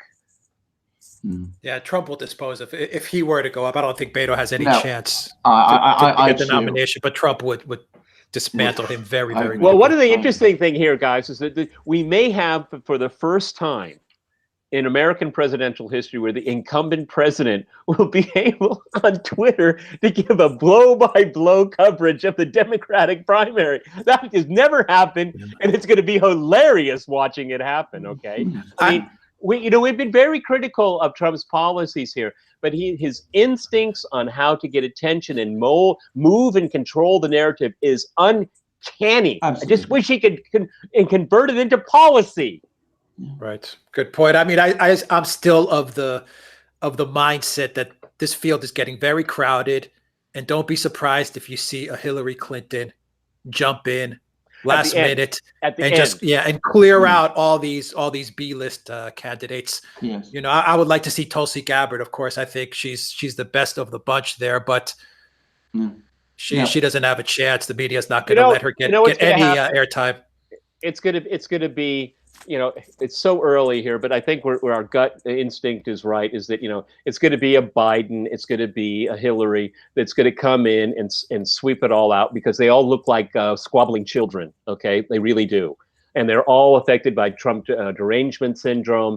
And the whole thing will be the DNC will stomp its foot and say, we need to bring the adults in the room. The adults that are total failures. Bring him back, okay? And one of those candidates, I think, is auditioning for the VP spot. I think one of the people right now that has thrown their hat in the ring is actually auditioning, for the VP spot, not to run for president. But see, there's a lot of criticism of Beta for doing this because they think that he should stay in Texan politics, and because he does have traction there. I mean, he did really well against Ted Cruz, and instead of having a strong figure, I mean, the guy's a young guy, all right. I mean, you still got a lot of skateboard years ahead of you, all right. I mean, a smart political operative would say, hang back, go ahead, run, get a national name for yourself. But for a lot of people, you guys got to remember, only 2 states matter. It's Texas now and Florida. If the GOP loses either, it's over. Okay, you'll have Democrats forever because they've been able to flip the demographic. Okay, that's why immigration is so important. I mean, how many people now? It's unbelievable over the last few weeks that non-citizens should be able to vote. Non-citizens, it's happening. People are talking about it, and they have 2 states in mind: Florida and Texas. And if they can flip those, you have a monopolitical culture. Okay. Absolutely. Good point. And let's switch over to the UK from Scott Bennett. Now, T. May lied. She said she had her real deal changed. She lied. There were no changes made to her deal. Can we have her arrested now, Alexander? Oh, no, it's not arrested. No, it's not going to happen. And I mean, that isn't I mean, politicians lie all the time, and I'm afraid Theresa May, as it turns out, is no different. Peter was saying earlier about how Theresa May is the star turn in this ghastly saga, and she has been. But we must not lose sight of the fact that it is the rest of the political class. And I'm sorry to say this. Well, I'm not sorry. So I have to say this: the Conservative Party that has stood by and let her lie, and has let her do so for month after month after month. They've had opportunity after opportunity to get rid of her and to put someone else as prime minister, and they've given up on it, and they've never done it. So, I mean, if we are in the shambles that we are, in part because of Theresa May's lies, it is because the Conservative Party and the rest of the political class has put up with those lies, even though it knew most of the time when she was saying them that they were lies. And don't let the Labour Party off the hook because the remainders in the Labour Party were just watching it happen. They did not intervene. They did not intervene on principle. They let this happen. They watched it with glee. I'm sorry to say it. They played a huge role in all of this because, of course, the Remainers in the Labour Party have been a powerful lobby keeping the whole Remain issue and the whole second referendum issue going. And I've been critical of the Conservatives. I've been critical of Theresa May. Let me be critical of Jeremy Corbyn. I mean, his decision a few weeks ago to capitulate to the Remainers and to say that he was going to go along with the second referendum was a terrible one. And it has severely undermined both his credibility and that of the Labour Party in much of England. And I think he knows it perfectly well because he's not a stupid man. And he's now trying to go back on the promise that he made. And of course, he's now given an interview in which he said that if there was a second referendum, he would vote leave. He would probably vote leave. So, but, that doesn't in any way undo the damage that his own weakness has done and his consistent failure to take a simple line, which is to support the policy that Labour fought the June 2017 referendum on, which was to support Brexit. And Alexander, there's a lot of people in the chat, and there's also 2 super chats, one from Chosy and one from Nigel, which is, I guess, is breaking news.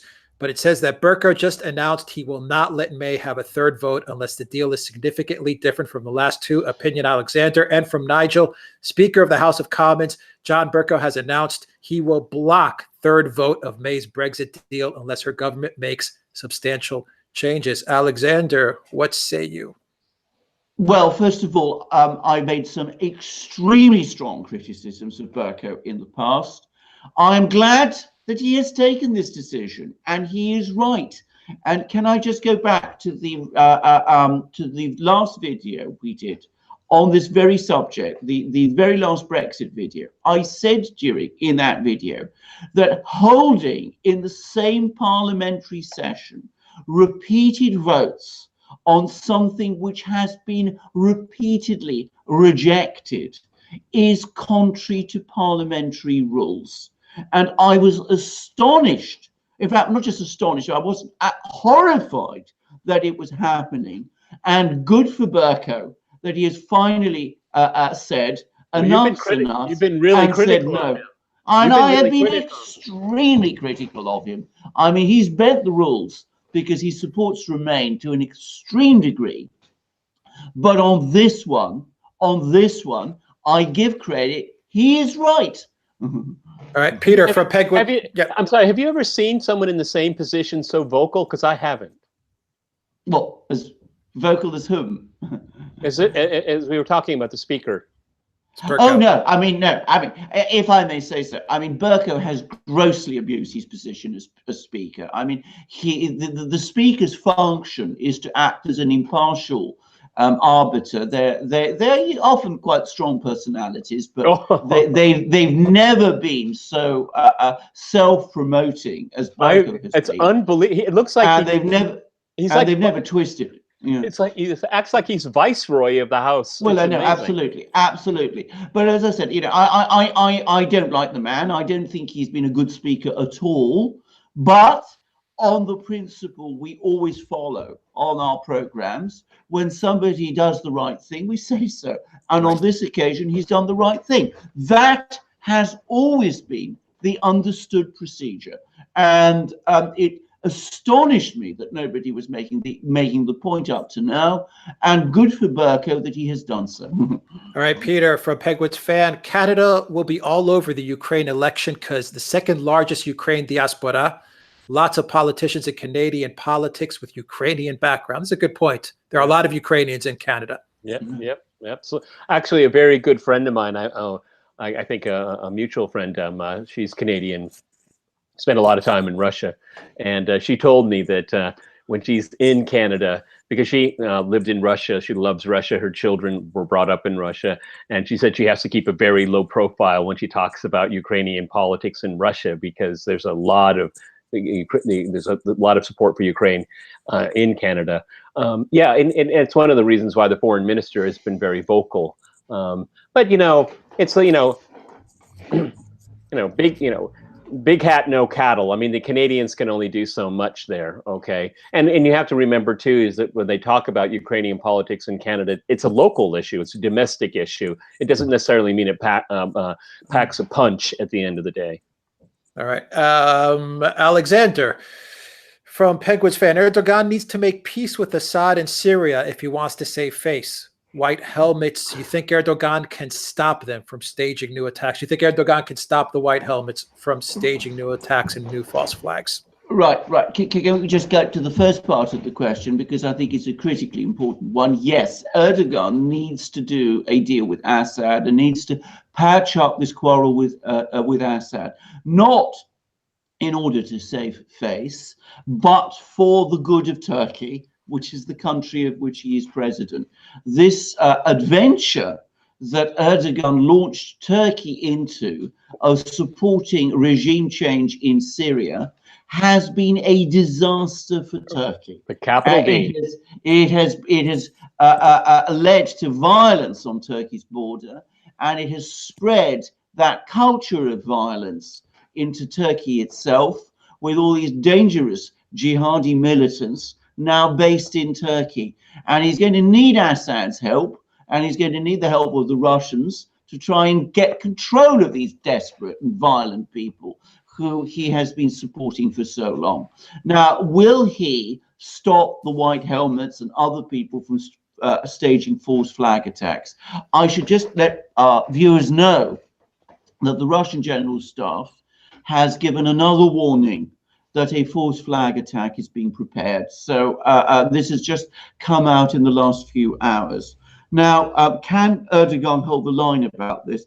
I don't know, but my guess is that he will try, because I don't think that Erdogan wants a situation in Idlib province or in Syria where the United States, which is now clearly not going to withdraw, as Erdogan wants it to, finds another excuse to remain in Syria and to escalate its presence there as a result of a false flag attack staged by these jihadi militants, including, I am sure, members of the White Helmets. So I think he's going to try, to the extent that he can, to influence these people not to do it. But then that begs the question of how much influence over them does he actually have? I would have thought that trying to control violent jihadi terrorists must be a little bit like herding cats, probably much harder. But we'll see what he's able to do. You know, the thing is, Erdogan the clock is running out for him, because it's quite clear that the Arab world wants to bring Syria back into the fold, including the Saudis. Okay, and what they see is, in the Arab world, they see the hegemon or wannabe hegemon Turkey. They want to start curbing Erdogan's appetite. And when the Arab world, when we have the Arab League come back into fold, this is something that they're going to face all of their energies against Turkey. Turkey really, wow, it's an unbelievable failure, this whole Syria adventure, because what Erdogan has done, which is almost impossible to do, is have Arab unity, and he did it. Good job. Okay, again, the law of unintended consequences are in play. And when the Arab world is again united, at least on this issue with Syria, they're going to start saying to the United States, what are you doing here? What are you doing in the country? Okay. And so they have to curb Erdogan's ambitions, which they will. I mean, everybody knows it's only a timeline issue when Syria is going to be let back in. We've had representatives from all over the Arab world go to Damascus, showing that the Syrians are welcome back into the fold. They do it with great fanfare, and you know why they're doing it? They're saying, in your face, Erdogan, get out. Law of unintended consequences. Peter from Penguins fan, you think there will be a backlash against the U.S. and Syria for their illegal presence? Backlash like the second coming of Hezbollah? Well, I think, you know, when you have a conflict like this that never should have happened, and you have countless numbers of victims, I would be more worried about blowback, okay? And it will come, all right? It always does. It's going to come from Yemen. It's going to come from Syria. They just don't think these things through. They don't have a strategy. They have what they think are really good tactics that work for a short amount of time, and then it blows up in their face. And, well, that's why we're going to stay, because we're going to have to find another way to stay. I mean, it's really mindless. It's so pathetic. Okay, because they don't have answers, they continue to make the same mistakes over and over again. From Penguins fan Alexander, question for Alex and Mercouris. Cyprus is governed by Greece or Turkey? Who controls it? No, I think Cyprus is governed by Cyprus. Can we make it very clear? There is. It's a softball question. There is an occupied area in the north of Cyprus, which is controlled illegally by Turkey. But Cyprus is a completely independent country, which is governed by the Cypriot people. And so it should continue to be. All right. No, that was clear. That was clear. Yes, and they should find a solution. And hopefully they do come to a solution for all of Cyprus, all the Cypriots, north and south, without, and I want to stress, without a guarantor state. You don't need Greece to guarantee. You don't need Turkey. You don't need the UK. Yeah, but we talk about Russian meddling in Crimea, but NATO and the Western world never talks about Turkey's illegal behavior in Cyprus. They just don't talk about it. Don't even know it because they never say it. Never say it. And Peter, on that note, super chat, your Justin Trudeau moment. He just reshuffled his cabinet again for the third time. What do you make of that? Good luck with that. That means you're in trouble, big time. Okay. Again, I think he's been revealed for what he is. His opponents are gleeful about this, including myself, because it's showing the real character of who he is. But you know what? He's not a very good politician because he relies upon a ideology, and ideology isn't going to get the job done for him. So the more he reshuffles, the more he shows that he's politically weak, and he really has no idea how he's going to move forward. And I don't know what the current poll numbers are right now, but he's been hit hard, very hard. Doesn't he remind you of Beto? Yeah, exactly. You know, exactly. like they're cut from the same thread, aren't they? Yeah, but see, the entertainment value goes so far; it doesn't solve problems. You know. Yeah.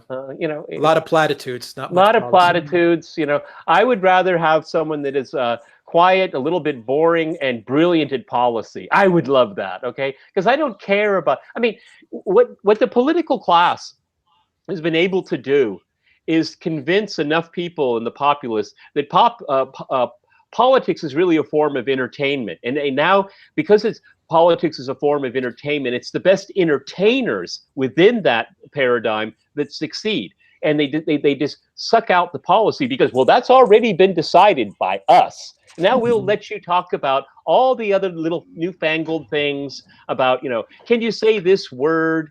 Okay, and let's endlessly talk about transgender toilets. Okay, the political elite loves this. It sucks up all of the oxygen. Okay. Congressman Omar is an anti-Semite. Okay. No evidence is proven of that, and then that churns up the news cycle for about a week. Okay, but what? There's no work on dealing with the impending disaster of the U.S. debt that has been spiraling out of control. There is a legitimate border crisis on the south. Okay, none of these things get addressed because we're talking about transgender toilets. This is by design. All right, and from David, there's a super chat. I'm going to throw it to both of you guys. I don't really know that much about this story, but maybe you guys. Would you comment on the assault of the DPRK embassy in Spain? That's a weird story. Wow. I read about 4 or 5 stories about that. That's really murky. All I can say is I can't believe that they would be operating this group, this murky group, would not be operating without some kind of state-sponsored support. I'll just leave it at that, okay? But they're doing things too sophisticated for a vigilante group. No. Yes, I'm quite sure that this has been controlled by some third party, and a lot of people have pointed the fingers at the CIA, and no less than El País, which is one of Spain's biggest, most mainstream, most established newspapers, is doing so. And I gather this is also the opinion of the Spanish government. I'm going to be straightforward about this. I don't believe in the existence of an anti-Kim Jong-un North Korean faction. I've never heard of such a thing before. This has come out of nowhere. It looks to me transparently like an attempt by someone, possibly the CIA, as I said, the Spanish seem to think so, to go into the embassy and to find out details about a North Korean diplomat, a very senior North Korean diplomat who appears to be conducting the negotiations. It also looks like it was an attempted provocation by someone to try to make negotiations between the United States and North Korea more difficult. So I think it's a sinister affair. I think it needs to be investigated properly. I'm not sure that it will, but I'm pretty sure, as I said, that some other third party was behind it. And all the indications at the moment seem to point to the CIA, and that appears to be what the Spanish authorities think. You know, and whatever the result is, apparently hard drives were stolen and things like this, video footage and whatnot. And presumably whoever is doing this is going to keep this information as a future card to play as the negotiations. We should talk about that next time because that's a big story. But I got to get going because I have to do cross. I was about to say the same thing. We're going to close it out on this last super chat, and we'll close it out. And it comes from Jazz. Thank you for both of your super chats, Jazz. And the one is the question on Brexit. So we started with Brexit.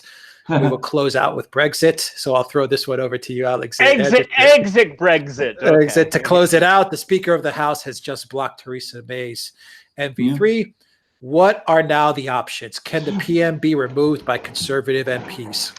Well, I think, of course, they can. I mean, this is the other thing. I mean, she survived a leadership challenge, and according to Conservative Party rules, supposedly there cannot be another challenge until December.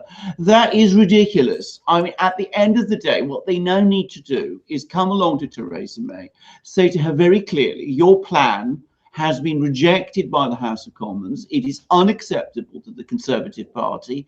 It is time for you to go and to make way for someone else who can be trusted to take Brexit forward, because you have completely failed and you have told us things repeatedly which have turned out not to be true, and there are now serious doubts about your good faith in conducting these negotiations. I express the last very mildly in the way that these things tend to be when in Britain. Now, what happens next? I don't know what happens next. I just outlined, and the questioner has asked, what should happen? This should be the end of Theresa May, because the whole point of her getting an extension was, or her maneuvers over the last few days, was to try to get her deal passed. If she cannot get a deal passed, then frankly, what is the point of her anymore? She should go. All right, Peter, and I hear some background noise there from you, Peter. I'm not sure what that is. No, with my VAP here, here is that there's a liquid in here, and he put his nose on it, and now he's saying, "What the hell is that? What the hell is that?" And so he's rubbing his nose everywhere. He's trying to get it out of his nose, and it shows you. I told you to stay away from that, didn't I? Okay. All right, and Peter, the last super chat is for you. It's for Phoenix FP40. Guys, are you familiar with the works and talks of Jordan Peterson? Oh, I am, Peter. Well, if you want, dear viewer, Alexander, Christoforou, and I will do a separate video just on Jordan Peterson. Okay. Well, yeah. Alexander, you're familiar with Jordan Peterson? Absolutely, I think we are, and I think it's the kind of question that needs a proper discussion with a program, because there's an awful lot there. I mean, there's some points he says which are very, very interesting. I don't agree with everything he says, but I think we can have a very fruitful discussion about him. Because he engenders discussion. You don't have to agree with him. He engenders discussion. That's what we need more of. Okay. Of course. End of sermon. Of course. All right, guys. And on that note, we will close it out. We'll close it out on a positive note. Jordan Peterson, at the end of the day, I believe, is positive. So we'll close out a very negative week. We'll close it out on a positive note. Yes. Peter, what are you looking at this week coming? Well, I'll tell you, we're doing a program tomorrow on the college admissions scandal, Varsity Blues. And then on Thursday, we may do something about the tragedy in New Zealand. I really want to get that story right. And it'll probably be the media angle like we've discussed today. All right, Alexander, what are you looking at this week outside of Brexit, of course? Well, in Brexit is going to dominate things. I mean, it's very difficult not to. But obviously, we're now seeing a situation in Ukraine, which is becoming very complex and very interesting. And we're also looking, and we didn't talk about Venezuela very much, but Venezuela is still there. And it looks as if the Chinese and the Russians are now becoming a bit more active in Venezuela. Apparently, they're going to be sending people to Venezuela to help protect the infrastructure there and to get this blackout sorted. And I don't know whether our viewers are aware, but Elliot Abrams, the US point man to engineer regime change in Venezuela, has apparently asked to meet and is going to meet Russia's extremely able Deputy Foreign Minister, Sergei Ryabkov, in Rome. And they're apparently going to have a discussion about Venezuela, in which I expect the Russians to make their feelings about the whole regime change exercise there very clear. So there's a lot to look at there, and we'll see how that works out. But it looks as if the Venezuelan crisis is becoming more international. All right, guys. And on that note, we'll close it out. Guys, thank you for the live number 30. Great questions, great participation. Thank you to everybody who joined us. We hope you have a really good week ahead. And stay tuned for more videos that we will be putting out this week. Remember to smash that like button, buy a t-shirt at the Duran shop. You can donate to us on PayPal and Patreon as well. And we hope everyone has a really, really good week. Stay safe. Until next week, everybody, take care.